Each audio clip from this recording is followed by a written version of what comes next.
Hai, Assalamualaikum dan selamat sejahtera semua. Bertemu kita kembali bersama dengan Cikgu Nora dalam mata pelajaran perniagaan tingkatan 4 dan hari ini fokus kita ialah bab 1.2 bentuk pemilikan perniagaan milikan tunggal. Jadi kita nak tahu apakah ciri, kelebihan serta kekurangan perniagaan milikan tunggal. Jom belajar. Ada beberapa ciri perniagaan milikan tunggal. Yang pertama sekali, aktiviti perniagaan ini dikawal sepenuhnya oleh seorang individu sahaja. Nama perniagaan pun ialah milikan tunggal. Jadi pemiliknya hanya seorang sahaja dan pemilik inilah yang bertanggungjawab untuk melaburkan modal dalam perniagaannya sebab dia seorang sahaja pemilik tu kan, jadi dialah yang kena keluar modal. Jadi ciri yang kedua, kita nak tengok pula dari segi modal, daripada mana pemilik perniagaan ini akan mendapatkan modalnya. Pemilik perniagaan milikan tunggal ni biasanya akan keluarkan modal daripada simpanan pemilik itu sendiri. Sebab perniagaan milikan tunggal ni biasanya saiznya tidak begitu besar ataupun saiz kecil.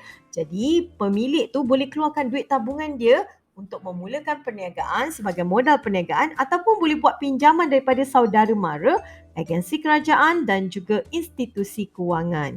Dari segi yang ketiga pula, cirinya yang ketiga iaitu cukai. Perniagaan milikan tunggal dikenakan cukai pendapatan perseorangan ataupun kita sebut sebagai cukai individu. Jadi cukainya taklah begitu tinggi, cukainya rendah saja.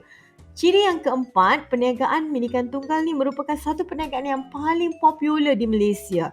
Kenapa? Sebab ada beberapa kelebihan perniagaan milikan tunggal yang menyebabkan perniagaan ini menjadi pilihan usahawan untuk memulakan perniagaan. Nanti kita akan tengok apakah kelebihan perniagaan milikan tunggal ni yang menyebabkan dia menjadi pilihan kepada usahawan.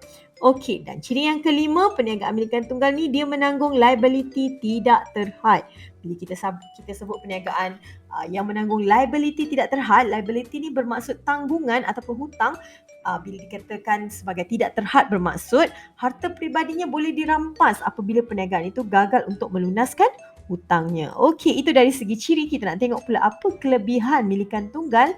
Yang pertama sekali, perniagaan milikan tunggal ni mudah ditubuhkan kerana tidak banyak syarat. So, itu yang pertama.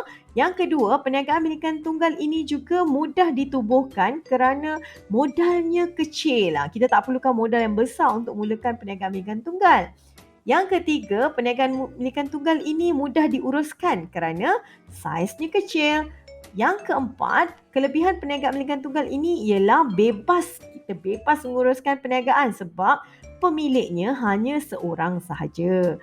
Yang kelima, perniagaan milikan tunggal ni kelebihan dia ialah keputusan perniagaan dibuat oleh pemilik. Ingat tadi tak?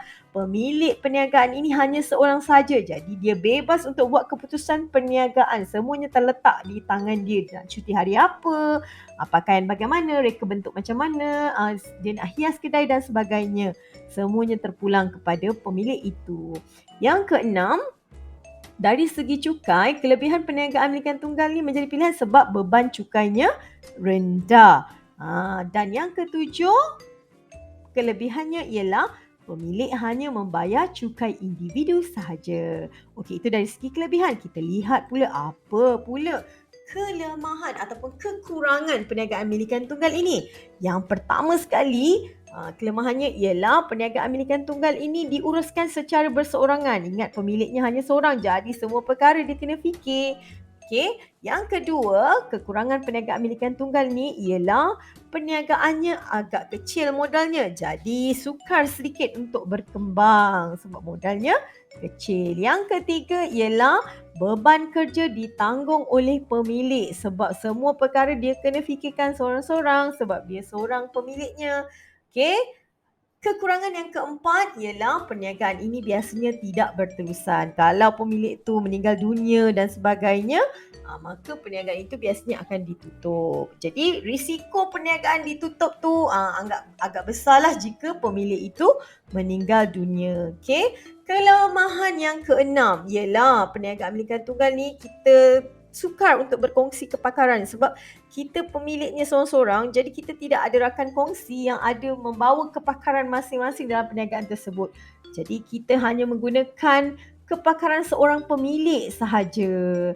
Dan yang terakhir, kekurangan perniagaan milikan tunggal ni ialah pemilik menanggung liability tidak terhad. Jadi risiko untuk harta peribadi dirampas itu sangat besar apabila perniagaan itu gagal melunaskan hutangnya. Okey, itu sahaja untuk hari ini. Semoga murid-murid mendapat manfaatnya dan teruskan belajar.